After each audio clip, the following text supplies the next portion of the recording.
আর কয়েকদিন পরই নবজাতকের মুখ দেখার কথা ছিল সুমাইয়ার, অথচ 4 বছরের ছেলে হুজাইফা সহ এখন তিনি চিরনিদ্রায়।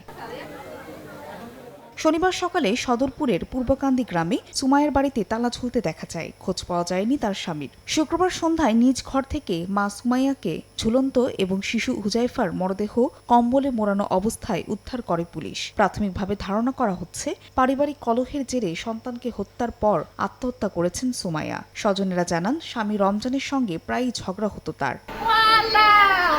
চুয়াডাঙ্গার জীবননগরের উথুলি গ্রামে গরু বিক্রিকে কেন্দ্র করে দুই ভাই মিন্টো ও হামজার সঙ্গে খোকা মণ্ডলের বিরোধ চলছিল।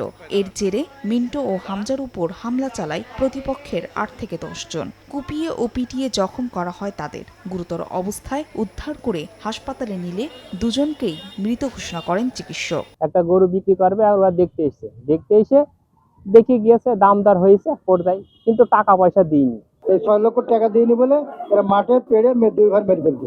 এছাড়া জয়পুরহাটে নিখোঁজের 3 দিন পর প্রতিবেশীর গোয়ালঘর থেকে উদ্ধার হয়েছে 3য় শ্রেণীর শিক্ষার্থী তাসনিয়ার লাশ। পূর্বশত্রুতার জেরে প্রতিবেশী একরামুল শিশুটিকে হত্যা করেছেন বলে অভিযোগ উঠেছে। ঘটনা জানাজানির পর অভিযুক্তের বাড়িতে ভাঙচুর চালায় বিক্ষুব্ধ গ্রামবাসী। প্রধান আসামি যারা, তারাও আমার সঙ্গে খোঁজাখুঁজি করে আমাকে বুঝ দিচ্ছে, কিন্তু পরে দেখা যাচ্ছে যে তারাই বড় আসামি। আমি আমার মেয়ের সর্বোচ্চ বিচার চাই এবং খুনের বিচার চাই এবং ফাঁসি চাই। তারা অপহরণ করে তাদের বাড়িতে নিয়ে আসে এবং আসামি একরামুল, খোকন, নাইম ও অজ্ঞাতনামা একজন মিলে তার বাড়িতে তাকে শ্বাসরোধ করে হত্যা করে।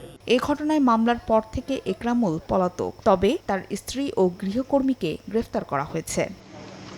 ফাহরিয়া ফারজানা, সময় সংবাদ।